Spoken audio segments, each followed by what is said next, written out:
You have a new electronic pamphlet coming out, Rebalancing Society. What is the key message you're trying to give us through that pamphlet? Well, you know, there's been a lot of talk about what's wrong between the American economy, the European economy, the marches in the movements in the Middle East, the Occupy movements in the States, the Tea Party, all that. And everybody knows what's wrong, or at least thinks they know what's wrong. They're probably all right in their own way. But nobody is really coming out with fairly ambitious solutions. And I think we have to face some facts. And so part of it is describing what I think is wrong, and the other part is making some proposals as to how to make it right. And I call it radical renewal in the sense that it's not about revolution, it's about renewal, but it's got to be pretty radical. I also talk about the fact that our politics are paralyzed. Left, right, or center, it's all paralyzed. It's either seesaw between left and right, as we saw in the recent French election, where countries go from left to right to left and never get anywhere, or they're stuck in the center, which is kind of where Obama is. You could argue that he may be seen as left by some people in the States, but he essentially moved to the center and is gridlocked. And I think the reason, just getting into some diagnosis, I think the reason is that after the communist regimes of Eastern Europe fell, the conclusion was that capitalism had triumphed. And I think that was not only dead wrong, but has created huge problems ever since. Balance triumphed in the sense that before those regimes fell in the West, while they were utterly out of balance, and on the side of the public sector, everything was government, we were fairly balanced between government, the private sector, and what I call the plural sector. But ever since, because we think it's capitalism that's triumphed, we've moved completely the other way, and now we're totally out of balance on the side of the private sector. Private sector is wonderful, but it's not everything. And we need to restore a balance in society. What do you mean by plural society? What is that?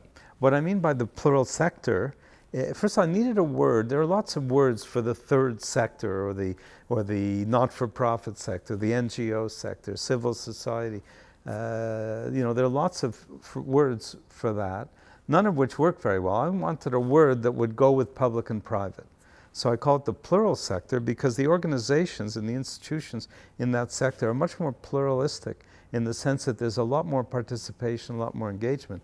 So these consist of organizations that are neither public nor private, like NGOs, like cooperatives, which are member-owned, like all sorts of McGill University, Harvard University, Johns Hopkins Hospital, etc., are not owned by anybody.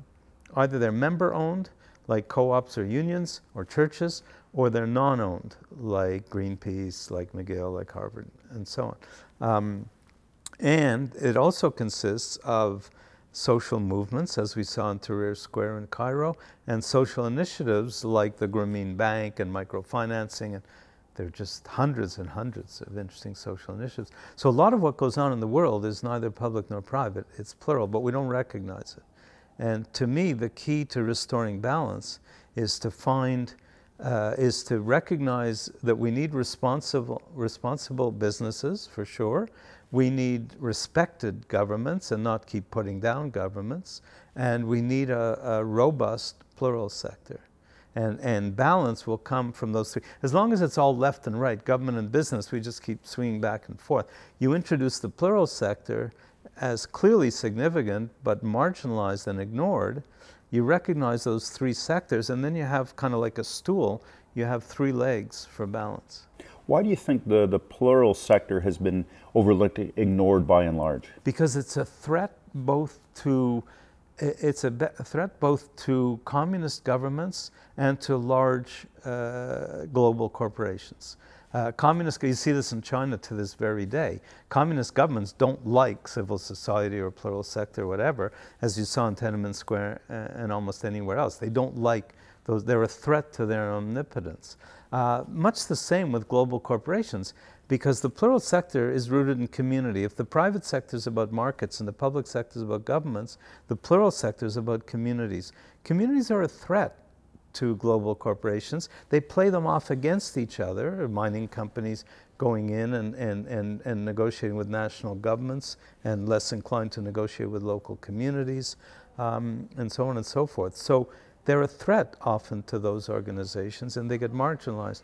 Another reason, which is completely different, is that technologies tend to drive us away from community relationships. And my example of Facebook is not community. Facebook is a network. If you want to find out the difference between a network and a community, ask your Facebook friends to paint your house. Okay, that's the difference between a network and a community, or rebuild your barn, to go back 100 years in history. So technologies tend to undermine community and encourage individualism. Nobody tailgates you on the sidewalk. People tailgate you in cars. You wrap a big machine around you and suddenly it's get off my highway. You see a policeman in a car, he's an enemy. You see a policeman on the street, he's a friend. I'm overstating, but not terribly. So technologies, whether it's a telephone or the iPhone or computers in general or automobiles or television even, all individualize us. You know, we all sit in front of our iPhones kind of communicating, but are we communicating? So are you a Luddite that's saying, let's throw all the technology out? No, I think that's unrealistic. But I think people are going to recognize and get tired of the fact that community, you can see this in a lot of behavior, that community is a missing thing for a lot of people. It's kind of like they're looking for it, they're craving it. And when they recognize kind of, you know, how you build your life and what you do, and whether you're going to let technology rule you, or are you going to control your technologies. I just got an iPhone. I love it. I think it's fantastic. But it doesn't run my life. Well, for a few weeks it did, but now it's settling down.